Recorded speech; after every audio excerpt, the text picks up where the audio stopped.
باللہ من الشیطان الرجیم۔ آج ہمارا سبق سورہ حج کی آیت نمبر 8 سے لے کر آیت نمبر 14 تک ہے انشاءاللہ العزیز۔ بسم اللہ الرحمن الرحیم۔ وَمِنَ النَّاسِ مَن يُجَادِلُ فِي اللَّهِ بِغَيْرِ عِلْمٍ وَلَا هُدًى وَلَا كِتَابٍ مُنِيرٍ ثَانِي عِطْفِهِ لِيُضِلَّ عَن سَبِيلِ اللَّهِ لَهُ فِي الدُّنْيَا خِزْيٌ وَنُذِيقُهُ يَوْمَ الْقِيَامَةِ عَذَابَ الْحَرِيقِ ذلك بما قدمت يداك وأن الله ليس بظلام للعبيد ومن الناس من يعبد الله على حرف فإن أصابه خير اطمأن به وإن أصابته فتنة انقلب على وجهه خسر الدنيا والآخرة ذلك هو الخسران المبين يدعو من دون الله ما لا يضره وما لا ينفعه ذلك هو الضلال البعيد يدعو لمن ضره أقرب من نفعه لبئس المولى ولبئس العشير إن الله يدخل الذين آمنوا وعملوا الصالحات جنات تجري من تحتها الأنهار إن الله يفعل ما يريد۔ وَمِنَ النَّاسِ اور لوگوں میں سے کچھ ایسے ہیں من جو یجادلو جھگڑتا ہے فی اللہ اللہ کے متعلق بغیر علم بغیر علم کے ولا ہدن اور بغیر دلیل کے ولا کتاب منیر اور بغیر کسی وحی کے بغیر کسی روشن کتاب کے۔ ثانیہ موڑ لیتا ہے عطفی ہی اپنا پہلو لیضل کہ وہ گمراہ کرے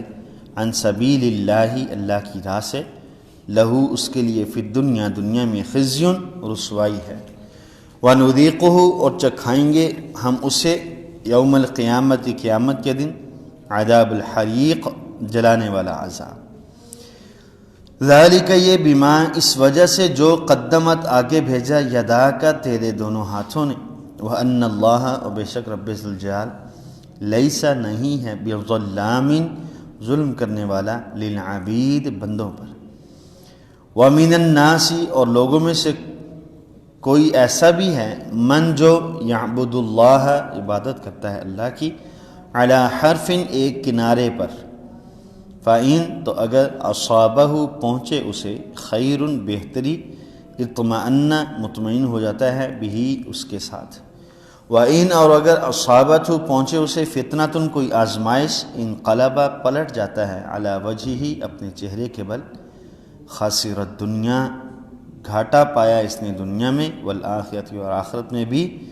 ذالک یہ هو الخسران یہی گھاٹا ہے المبین واضح طور پر۔ یدعو پکارتا ہے من دون اللہ اللہ کے علاوہ اسے ما جو لا یضرہ نہیں نقصان دیتا اس کو وما اور جو لا ینفعہ اسے فائدہ نہیں دیتا ذالک یہ هو الضلال یہی گمراہی ہے البعید دور کی۔ یدعو پکارتا ہے لمن اسے جو ضرہ اس کا نقصان اقرب زیادہ قریب ہے من نفعہ اس کے نفع سے فائدے سے لبئس المولا یقیناً بہت برا معبود مدد کرنے والا لبئس المولا یقیناً بہت برا ہے مدد کرنے والا ولبئس اور یقیناً برا ہے العشیر اور اس کے ساتھ رہنے والا۔ ان اللہ بے شک اللہ یدخل داخل کرتا ہے الذین جو آمنوا ایمان لائے وعملوا الصالحات عمل کیے نیک جنات داخل کرے گا باغات میں تجری بہہ رہی ہیں من تحتیہا ان کے نیچے سے الانہار نہریں ان اللہ بے شک اللہ یفعل کرتا ہے ما یرید جو وہ چاہتا ہے۔ وَمِنَ النَّاسِ مَن يُجَادِلُ فِي اللَّهِ بِغَيْرِ عِلْمٍ، ہم یہ پیچھے بھی 3 نمبر آیت میں پڑھ کے آئے ہیں، یہی لفظ تھے لیکن تھوڑا سا آخر میں فرق ہے، وہاں پر ہے وَمِنَ النَّاسِ مَن يُجَادِلُ فِي اللَّهِ بِغَيْرِ عِلْمٍ وَيَتَّبِعُ كُلَّ شَيْطَانٍ مَرِيدٍ، یہاں پر ہے وَلَا هُدًى وَلَا كِتَابٍ مُنِيرٍ۔ وہ آیت جو ہے ان لوگوں کے بارے میں ہے جو اپنے بڑوں کی اطاعت اور پیروی و فرما برداری کرنے والے ہیں بغیر کسی دلیل کے، بغیر کسی بنیاد کے۔ یہ آیت ان لوگوں کے بارے میں ہے جن کی لوگ پیروی کرتے ہیں، یعنی وہ اطاعت کرنے والوں کے بارے میں، اور یہ ان کی جن کی اطاعت کی جاتی ہے۔ اللہ نے فرمایا بغیر علم، نہ تو اس کے پاس ضروری علم ہے، ولا ہدن، اور نہ ہدایت، ولا کتاب منیر، اور نہ کوئی روشن کتاب۔ اب بغیر علم کیا ہے؟ یعنی کچھ چیزیں وہ ہیں جن کو سمجھنے کے لیے علم کی ضرورت نہیں ہوتی۔ دن ہے، اب اس کے لیے دلیل کی ضرورت نہیں ہے کہ دن ہے، سورج نکلا ہوا ہے، سب کو نظر آ رہا ہے، دن کے 11 بج رہے ہیں، سب کو پتہ ہے۔ اسے عربی زبان میں معلوم بالضرورہ بھی کہتے ہیں، یعنی وہ چیزیں جو اپنے وجود کو ثابت کرنے کے لیے دلیل کی محتاج نہ ہو۔ تو کچھ چیزیں رب ذوالجلال نے ایسی رکھی ہیں انسان کی فطرت میں جس کے لیے اسے علم کی ضرورت نہیں ہے۔ اب اسے اس چیز کی ضرورت نہیں ہے کہ اس نے اپنے جسم کو چھپانا ہے، اسے اس چیز کی ضرورت نہیں ہے جاننے کی کہ مجھے اللہ نے کس مقصد کے لیے پیدا کیا ہے، البتہ اس مقصد کو حاصل کرنے کے لیے علم کی ضرورت ہے کہ وہ مقصد میں نے کس طرح سے پورا کرنا ہے۔ یہ پتہ ہے کہ عبادت کے لیے ہے، لیکن عبادت کرنی کیسے ہے اس کے لیے جانکاری کی ضرورت ہے، علم کی ضرورت ہے۔ تو اللہ نے فرمایا اس کے پاس بنیادی علم بھی نہیں ہے، ولا ہدن، اور نہ ہی اس کے پاس کوئی دلیل ہے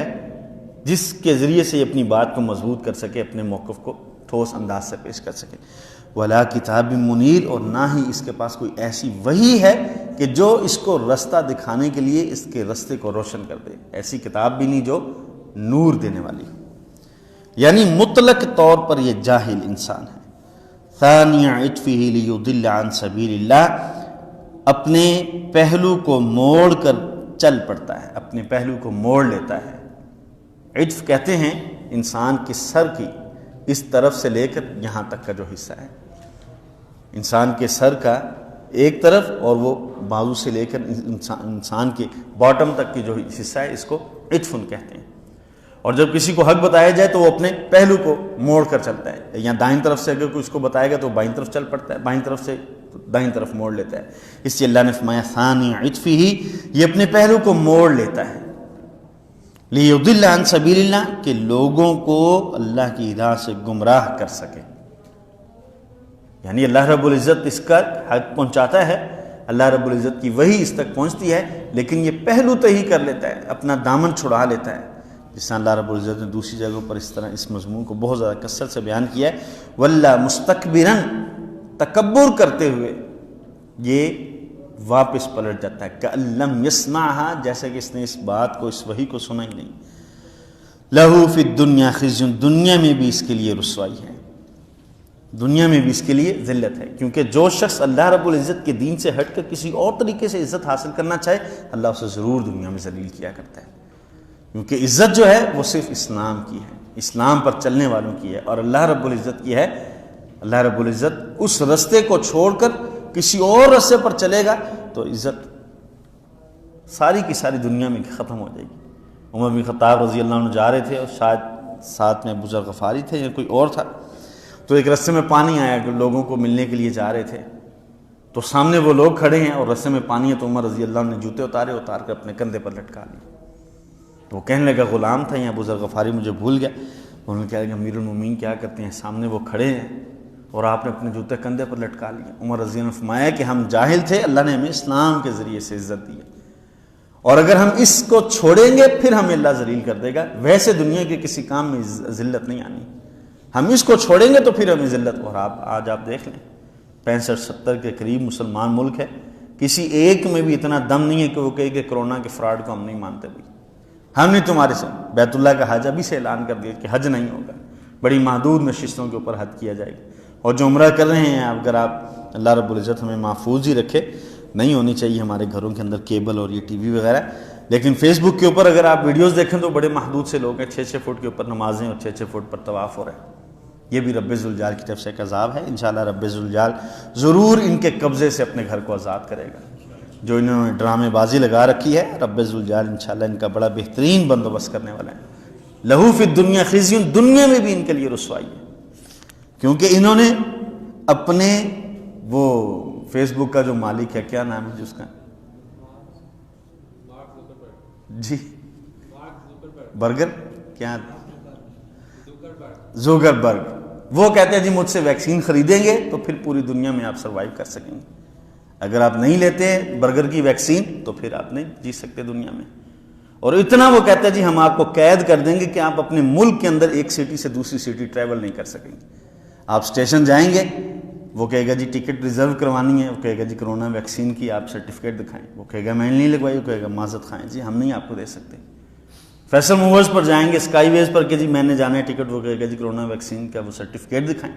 آپ کہیں گے نہیں ہے جی، وہ کہے گا جی آپ کو معذرت خواہیں آپ کو ہم آپ کو سرٹیفکیٹ نہیں دے سکتے، ٹکٹ نہیں دے سکتے۔ لیکن یہ دنیا کی ان کی چالیں ہیں نا، رب ذوالجلال کی تدبیر اس سے بڑی تدبیر کسی کی بھی نہیں ہے۔ وَيَمْكُرُونَ وَيَمْكُرُ اللَّهُ، یہ بھی چالیں چل رہے ہیں، ایک تدبیر رب ذوالجلال کی بھی ہے، وَاللَّهُ خَيْرُ الْمَاكِرِينَ، سب سے بہترین تدبیر کرنے والی ذات رب ذوالجلال کی۔ وَنُذِيقُهُ يَوْمَ الْقِيَامَةِ عَذَابَ الْحَرِيقِ، دنیا میں بھی ذلت، کیونکہ اللہ کے رستے کو چھوڑا، دنیا وہاں شفا لینے کے لیے جاتی ہے، دنیا وہاں اپنی بیماریوں کا علاج کروانے جاتی ہے، دنیا وہاں رحمتیں سمیٹنے جاتی ہے، اور آپ نے اس جگہ کو بند کر دیا کہ کہیں یہاں بیماری نہ آ جائے۔ نبی اکرم صلی اللہ علیہ وسلم نے دعا دی مدینہ کو، صحابہ رضوان اللہ مجمعین کہتے ہیں کہ بیماریوں کا مسکن تھا، ڈیرہ ڈالے ہوئی تھی یہاں پر بیماریاں۔ نبی اکرم صلی اللہ علیہ وسلم صحابہ رضوان اللہ مجمعین گئے تو تندرست ہی نہیں رہتے تھے، صحابہ نے نبی علیہ السلام سے کہا، نبی علیہ السلام نے دعا کی، کوئی عورت کالے رنگ کی چادر اوڑھی ہوئی مدینے سے باہر نکل گئی، نبی علیہ السلام فرمایا یہ ساری بلائیں اور وبائیں تھیں جو رب ذوالجلال نے مدینہ سے نکال دیں۔ اس کے بعد صحابہ بالکل تندرست، وہاں پر تو نبی علیہ السلام کی بشارتیں اتنی زیادہ بشارتیں ہیں۔ خیر، رب ذوالجلال کا یہ وعدہ ہے، لَهُ خِزْيٌ فِي الدُّنْيَا، اللہ تمہیں دنیا میں بھی ذلیل کرے گا۔ وَنُذِيقُهُ يَوْمَ الْقِيَامَةِ عَذَابَ الْحَرِيقِ، اور قیامت کے دن ہم تمہیں جلانے والا عذاب چکھائیں گے۔ یہ ایک مذاق اڑانے کے لیے رب ذوالجلال نے یہ لفظ بولا ہے، جس طرح ہم کسی کو کسی کام سے منع کریں وہ باز نہ آئے، بچہ وہ بیڈ کے اوپر چڑھ رہا ہے اتر رہا ہے، صوفے پر چڑھ رہا ہے اتر رہا ہے، ہم اس سے روکیں وہ نہ اترے نہ رکے اور وہ گرے تو پھر ہم اسے کہتے ہیں جی مزہ آئی، ہنر آمی۔ اس لیے رب ذوالجلال فرمایا وَنُذِيقُهُ، چکھائیں گے ہم تجھے۔ اور دوسری جگہ فرمایا رب ذوالجلال کہ ذُقْ، چکھ، اِنَّكَ أَنْتَ الْعَزِيزُ الْكَرِيمُ، دنیا میں بڑا تم معزز بنا کرتا تھا نا، آج تجھے پتہ چلے گا تیری عزت کیا تھی، تیرا وقار کیا تھا۔ ذَلِكَ بِمَا قَدَّمَتْ يَدَاكَ، یہ وہ چیزیں ہیں جو تیرے ہاتھوں نے آگے بھیجی تھی، وَأَنَّ اللَّهَ لَيْسَ بِظَلَّامٍ لِّلْعَبِيدِ، اللہ تعالیٰ تو ظلم کرنے والا نہیں ہے۔ تو لوگوں کو اللہ کی راہ سے روکتا رہا، تو لوگوں کو اللہ رب العزت کے رستے سے روکتا رہا، آج اس لیے تیرے ساتھ یہ۔ وَمِنَ النَّاسِ مَن يَعْبُدُ اللَّهَ عَلَىٰ حَرْفٍ، لوگوں میں سے کچھ ایسے ہیں جو ایک کنارے پر رہ کر اللہ کی عبادت کرتے ہیں۔ عبداللہ بن عباس رضی اللہ تعالیٰ عنہ کہتے ہیں کہ گاؤں کے رہنے والے منافق لوگ آیا کرتے تھے مدینہ میں، اگر کاروبار اچھا چل گیا، اچھی جگہ شادی ہو گئی، پیسے کی ریل پیل ہوگی تو پھر کہتے تھے اسلام بہت اچھا ہے، لیکن اگر پریشانی میں نہیں چلا اور کسی جگہ شادی بھی نہیں ہوئی تو واپس چلے جاتے تھے، کہتے تھے نہیں یہ مذہب اچھا نہیں ہے، یہ تو پریشانیاں ہی پریشانیاں۔ اللہ نے فرمایا فَإِنَّ أَصْحَابَهُ خَيْرٌ اطْمَأَنَّ بِهِ، بہتری ملتی ہے تو مطمئن ہو جاتے ہیں۔ اور آج بھی اگر ہم دیکھیں نا تو یہ ہم میں سے ہر شخص پر یہ آیت فٹ ہوتی ہے۔ اگر آپ یہ کہہ دیں، اعلان کر دیں کسی مسجد کی انتظامیہ اور کہ جی جو مسجد میں باجماعت نماز پڑھے گا ہر نماز کے بعد اسے 500 روپے ملے گا، تو مسجدیں چھوٹی ہو جائیں کہ نہ ہوں، اتنی رش ہو جائے کہ جو نہیں بھی پڑھتا بغیر وضو کے بھی لائن لگی ہو۔ یہی وہ چیز ہے فَإِنَّ أَصَابَهُ خَيْرٌ اطْمَأَنَّ بِهِ، فائدہ ملتا ہے تو اللہ کے گھر میں ہم جاتے ہیں، اگر فائدہ نہیں ہے تو پھر کہتے ہیں یار دکان بند کریں گے، جائیں گے آئیں گے اتنی دیر لگ جائے گی، یہ اوپر دکان کے اوپر ہی پڑھ لیتے ہیں۔ خیر، تو دکان کے اندر ملازم کو کہا تو ڈیل کرو، خود جناب والا مسلح بچھا کے کھڑا ہو گیا اور ساتھ ساتھ دیکھ بھی رہ کے کہ کٹ پیسے نہ لے لے، رعایت زیادہ نہ کر دے، ایک آنکھ ادھر رکھی ہوئی ہے ایک آنکھ مسلح پر رکھی ہوئی ہے، اور جب کبھی وہ کوئی زیادہ غلط بات کر دے تو ایسے بھی کر دیتا ہے کہ خیال کریں یار اللہ دے بندے نقصان نہ کر دیں۔ فَإِنَّ أَصَابَهُ خَيْرٌ اطْمَأَنَّ بِهِ، یہ آج طرز منافقت ہماری زندگیوں میں بھی موجود ہے۔ آپ دیکھ لیں یونیورسٹیز میں، آپ دیکھ لیں اگر حافظ قرآن کو ایک اچھی جاب ملتی ہوتی، مدرسے سے پڑھنے والے طالب علم کو اچھی جاب ملتی ہوتی، اسلامک یونیورسٹی سے کسی اور یونیورسٹی سے ایم ایس اسلامک اسٹڈیز کرنے والے کو تفسیر حدیث فقہ کے اندر تقابل ادیان کے اندر اس کی ڈگری لینے کے بعد پی ایچ ڈی کرنے کے بعد کوئی اچھی جاب ملتی ہوتی تو کیوں لوگ کمپیوٹر انجینئرنگ کے اندر جاتے، کیوں لوگ آئی ٹی کی طرف جاتے، انفارمیشن ٹیکنالوجی کے لوگ شعبہ جات خالی ہو جاتے، لیکن وہاں پر فیس بھی کم ہے، وہاں پر 15,000 20,000 22,000 فیس ہے، اور اسٹوڈنٹس کی تعداد کتنی ہے؟ میں 2009 میں ایم فل کیا اسٹوڈنٹ تھا اسلامک یونیورسٹی کے اندر، تو ہم 6 اسٹوڈنٹ تھے پورے ڈپارٹمنٹ، تفسیر کے ڈپارٹمنٹ کے اندر ہم 6 اسٹوڈنٹ تھے، اور جب ہم ایم بی اے کی طرف دیتے تو 60 70 لڑکے ایک بیچ کے اندر، اور 85 ہزار روپے فیس۔ کیا وجہ؟ کہ معلوم ہے نا کہ دین پڑھنے کے بعد کیا ملے گا، مسجد کی نوکری، اور وہ بھی مسجد کے اندر 500 روپے دینے والا بھی 5,000 باتیں کرے گا، لہٰذا نہیں اس طرف جاتے ہیں، ایم بی اے کرتے ہیں، بی بی اے کرتے ہیں، سی ٹی ٹی کرتے ہیں، اے ٹی سی اے کرتے ہیں، یہ جاب اچھی مل جائے گی، کسی بڑی پوسٹ پر پہنچ جائیں گے، اے سی سی اے کریں گے، مجسٹریٹ لگ جائیں گے، جاتے ہی کمشنر آفیسر لگ جائیں گے۔ یہ ہے رب الجلال فرمائے فَإِنْ أَصَابَهُ خَيْرٌ اطمأنَّ بِهِ، تعلیم سے اگر، عبادت سے اگر اچھی چیز مل جاتی ہے تو پھر راضی ہے، اگر نہیں ملتی تو فرمایا وَإِنْ أَصَابَتْهُ فِتْنَةٌ انقلب عَلَى وَجْهِهِ، پھر واپس پلٹ جاتا ہے کہ نہیں یار یہ تو مسئلہ ہی ہے۔ خسرت دنیا والآخرہ، فرمایا اسے دنیا بھی نہیں ملے گی اور آخرت بھی نہیں ملے گی۔ خسرت دنیا والآخرہ، دنیا کا بھی نقصان اٹھائے گا، آخرت میں نقصان ہونا ہی ہونا ہے۔ ذالک هو الخسران المبین، یہی بالکل واضح گھاٹا ہے، یہی بالکل کھلم کھلا خسارہ ہے۔ یدعو من دون اللہ ما لا یضرہ ولا ینفعہ وما لا ینفعہ، یہ ان کو پکارتا ہے اللہ کو چھوڑ کر جو اسے فائدہ اور نقصان دے ہی نہیں سکتے، کسی قسم کی وہ طاقت اپنی مدد نہیں کر سکتے۔ پیچھے ہم نے بڑی تفصیل سے یہ چیز پڑھی۔ ذالک هو الضلال البعید، یہی بہت دور کی گمراہی ہے۔ یدعو لمن ضرہ اقرب من نفعہ، یہ اس کو پکارتا ہے کہ جس کے فائدے سے زیادہ اس کا نقصان اس کے زیادہ قریب ہے، یعنی اس کو پکارتا ہے اس لیے کہ مجھے فائدہ دے گا، لیکن اللہ رب العزت نے فرمایا اس کو پکارنے کی وجہ سے اس کا نقصان زیادہ ہوگا جلدی، آخرت میں جو نقصان ہونا ہی ہونا ہے، آخرت میں، دنیا میں بھی اس کا نقصان ہوگا۔ فرمایا لبئس المولا ولبئس العشیر، جس کے متعلق یہ امید رکھے ہوئے کہ یہ میری مدد کر رہا ہے، یہ بھی بہت برا ہے، اور جو اس کا مجاور بن کر بیٹھا ہے یہ بھی بہت برا ہے۔ ان اللہ یدخل الذین آمنوا وعملوا الصالحات، بے شک اللہ تعالیٰ داخل کرے گا اہل ایمان کو، عمل صالح کرنے والوں کو، باغات میں جن کے بیچوں بیچ جن کے نیچے نہریں بہہ رہی ہیں۔ ان اللہ یفعل ما یرید، جو وہ چاہتا ہے کرتا ہے۔ اللہ رب العزت ہمیں بھی ان خوش نصیبوں میں سے کر دے جن کے متعلق اس کا وعدہ ہے کہ وہ انہیں اپنے باغات کے اندر داخل کرے گا۔ وصلی اللہ تعالیٰ علی خیر خلقہ۔